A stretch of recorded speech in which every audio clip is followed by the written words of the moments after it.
First news है हमारी about the urban heat island effect on top cities. Urban heat island effect क्या होता है कि जब सिटीज के आसपास के जो रूरल एरियाज है वहां पे कंपैरेटिवली टेम्परेचर कम हो और सिटीज में टेम्परेचर ज्यादा because of excessive urbanisation, traffic, roads, buildings, इन सारी चीजों की वजह से उसको हम अर्बन हीट आइलैंड इफेक्ट बोलते हैं। Urban heat island effect is when the cities are warmer than surrounding rural areas due to concentration of buildings, roads and other infrastructure that absorb re-emit the sun's heat, urbanization and warming in Indian cities। तो अभी recently ये phenomena जो है हमें देखने को मिल रहा है हमारे अर्बन एरियाज में। मोस्टली सिटीज एट प्रेजेंट ऐसी हैं जहां पे टेम्परेचर जो है वो बहुत ग्रेजुअली डिक्लाइन कर रहा है as compare to rural India जहां पे बहुत रैपिडली डिक्लाइन कर रहा है टेम्परेचर। जैसे हमें पता है कि विंटर्स में अभी अराइव हो रहे हैं। Urbanisation contributes to warming through vegetation cover. Excessive urbanisation की वजह से ग्रीन कवर कम है। हीट रिटेनिंग कंस्ट्रक्शन मटेरियल्स, अब जैसे हम अगर फॉर एग्जांपल बात करें हम कि स्टील रूफ्स यूज करते हैं या कंक्रीट रूफ्स हैं, वो हीट को ज्यादा पेनिट्रेट करके ज्यादा देर तक एब्जॉर्ब करके रखता है and increased energy demand. So हमें पता है। So urban planning and development is constitutional function of urban local bodies under schedule 12 of our constitution. Government initiative to address urban heat islands, इस इफेक्ट के लिए government क्या क्या कर रही है। पहला है हमारा AMRUT mission, Atal mission for rejuvenation and urban transformation, जिसमें हम ये जो एक्सेसिव अर्बनाइजेशन की चीजें हैं, जैसे कि अगर हम रोड्स पे पब्लिक ट्रांसपोर्ट की बात करें, अब ऑब्वियसली अगर कोई डीजल व्हीकल है वो ज्यादा कार्बन एमिट करेगा, ज्यादा हीट एमिट करेगा as compare to electric vehicles. तो वो भी इसी का पार्ट है। इसमें ये दो फेज हैं, कितनी डेवलपमेंट्स हुई हैं, वाटर रिजुविनेशन प्रोजेक्ट्स हैं। Policy guidelines by ministry of housing and urban affairs, इसमें की model building bylaws, India cooling action plan issued and advisory to states कि जो हमें बिल्डिंग्स बनानी है उनपे बेंचमार्क है कि ऐसे हमें बिल्डिंग्स को कंस्ट्रक्ट करना है। Urban green guidelines, urban and regional development plans formulation and implementation guidelines. तो ये सारी मतलब ministry of housing and urban affairs है, उनकी क्या क्या गाइडलाइंस है। इसके अलावा एक और हमारे पास फ्रेमवर्क है climate smart city assessment framework, focus on energy efficiency, water waste management, green cover, climate adoption. की findings of cities readiness report, 95 cities ऐसी हैं जहां पे disaster management plans with hazard risk, vulnerability and capacity assessments जो है ये installed है।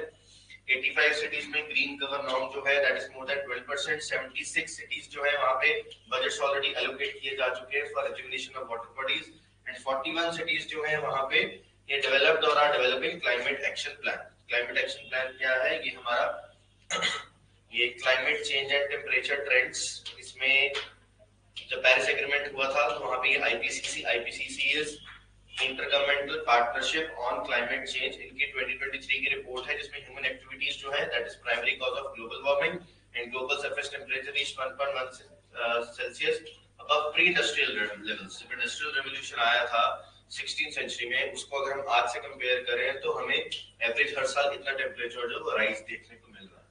और इंडियाज नेशनल टेम्परेचर ट्रेंड, यहाँ पे भी एनुअल मीन टेम्परेचर जो है ये इतना राइज कर चुका है 100 years, in the span of 100 years इतना टेम्परेचर जो है एवरेज हम देखें तो वो राइज कर चुका है। So this was about urban heat. Next is government initiative for promotion of biofuels. Biofuels के बारे में हम टाइम टू टाइम डिस्कशन करते रहते हैं। बायोफ्यूल्स जैसे कि इथेनॉल ब्लेंडेड पेट्रोल है, हाइड्रोजन पेट्रोल है और जितने भी फ्यूल्स जो बाय प्रोडक्ट्स के साथ बनते हैं, जैसे कि अगेन हमारे पास इथेनॉल सबसे बड़ा जो है कि अभी एट प्रेजेंट जो बायोफ्यूल हम यूज कर रहे हैं। तो गवर्नमेंट इसके लिए क्या क्या कर रही है। बायोफ्यूल्स आर लिक्विड गैसेस और solid fuels that come from renewable and biological sources such as plants, algae and animal products. Government initiative for promotion of biofuels since 2014, government has taken several measures to enhance blending of ethanol and petrol. These include expansion of feedstock for ethanol production. Feedstock जैसे कि sugar cane से जब हम उसका जो भी juice है या जो भी चीजें निकाल लेते हैं, पीछे जो मोलेस बचता है उससे हम इथेनॉल बनाते हैं, that is feedstock. Administered price mechanism for procurement of sugarcane based ethanol used for ethanol blended petrol program. Lowered GST rate of 5% on ethanol for EPP program. Ethanol interest subvention schemes. Long-term offtake agreement by oil marketing companies with dedicated ethanol plants. तो ये सारी चीजें basically हमारे government के initiatives हैं जो कि biofuels के लिए लिए जा रहे हैं। इसमें ये बहुत इंपॉर्टेंट है, लॉन्ग ये वाला प्रधानमंत्री जीवन योजना to provide financial support for advanced biofuel projects using lignocellulosic biomass and other renewable feedstock. Again ये जो इथेनॉल ब्लेंडेड पेट्रोल है, उसी के लिए ये स्कीम जो है वो एडवांस बायोफ्यूल प्रोजेक्ट्स के लिए फाइनेंसिंग प्रोवाइड करता है ये scheme. Guidelines for sale of biodiesel for blending with high speed diesel transportation purposes and reduction of GST rate हमने अभी किया 12 से 5% हो गया। And amendment of national policy of biofuels 5% blending of biodiesel in diesel. तो जो normal diesel बन रहा है उसमें भी हम 5% जो है वो बायोडीजल की ब्लेंडिंग करें। बाकी नेक्स्ट है प्रमोशन ऑफ कंप्रेस्ड बायोगैस। ये भी काउ डंग से बनती है। ये जो बायोगैस है हम छोटी क्लास में पढ़ते थे। इसके लिए फाइनेंशियल असिस्टेंस गवर्नमेंट प्रोवाइड कर रही है। इसके लिए कुछ मैंडेटरी सेल जो है तो किया हुआ है। Compressed natural gas transport and pipeline national gas domestic segments में इसको मैंडेटरी कंपलसरी किया गया है बायोगैस को यूज करना।